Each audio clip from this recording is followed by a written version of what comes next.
Pastor Nathan here. Glad to have you with us today as we're continuing working our way through the Psalms.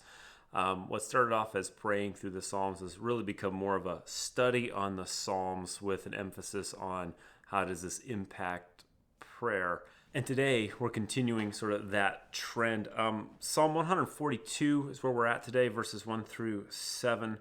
And this is kind of a companion piece to Psalm 57. So Psalm 142, it has a subtitle, When He Was in the Cave. And so if you go back to Psalm 57 and were to read that, you'd see it has the same sort of subtitle. But really, these are sort of companion pieces in that they're both very different in sort of tone. Whereas Psalm 57 is very kind of like there's a sureness and a confidence to Psalm 57. Psalm 142 is pretty much the other side of what's happening in the cave. So the psalmist starts like this, and we'll just kind of read through it together a couple of verses at a time. Verses 1 and 2, with my voice I cry out to the Lord, with my voice I plead for mercy to the Lord. I pour out my complaint before him, I tell my trouble before him. This is a space where the psalmist has finally gotten to a place where he can no longer be silent, where he's not going to sink back sort of into the depths of silence, that he's going to, unrestrainedly go to the Lord. Verse 3 and 4, when my spirit faints within me, you know my way, and the path where I walk, they have hidden a trap for me. Look to the right and see, there's no one who takes notice of me. No refuge remains to me. No one cares for my soul. So you get kind of this shining light in verse 3 for David, where he says, when my spirit faints, when I am weak, when I, am ready to kind of give up what I'm doing, you know my way.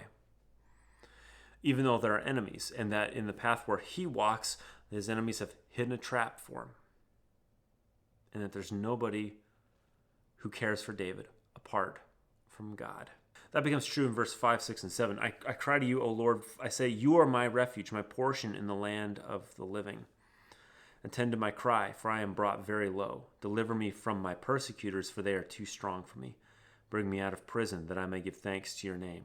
The righteous will surround me, for you will deal bountifully with me.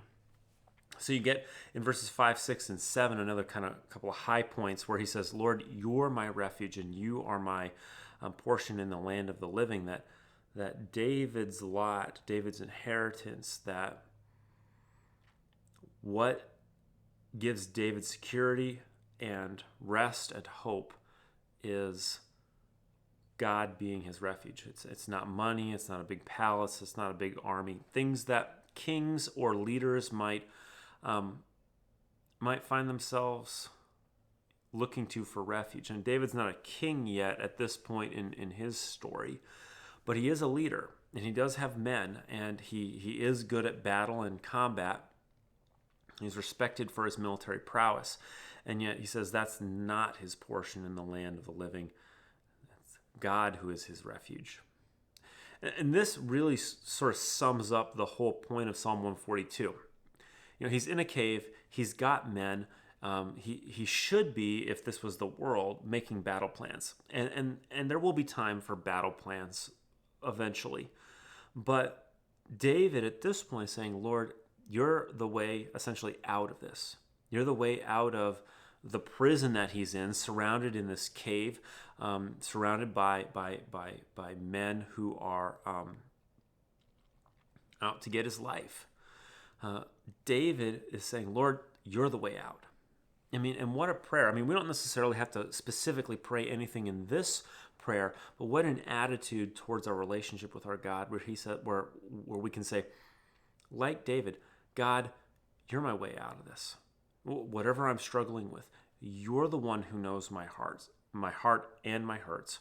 You're the one who knows where I'm at. You know that I am being brought very low, to use David's language. Deliver me from whatever is pursuing or persecuting or hounding me. Bring me out of this prison, that I may give thanks to your name.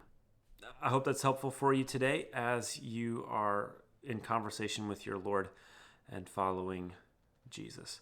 Take care, and we'll talk again soon.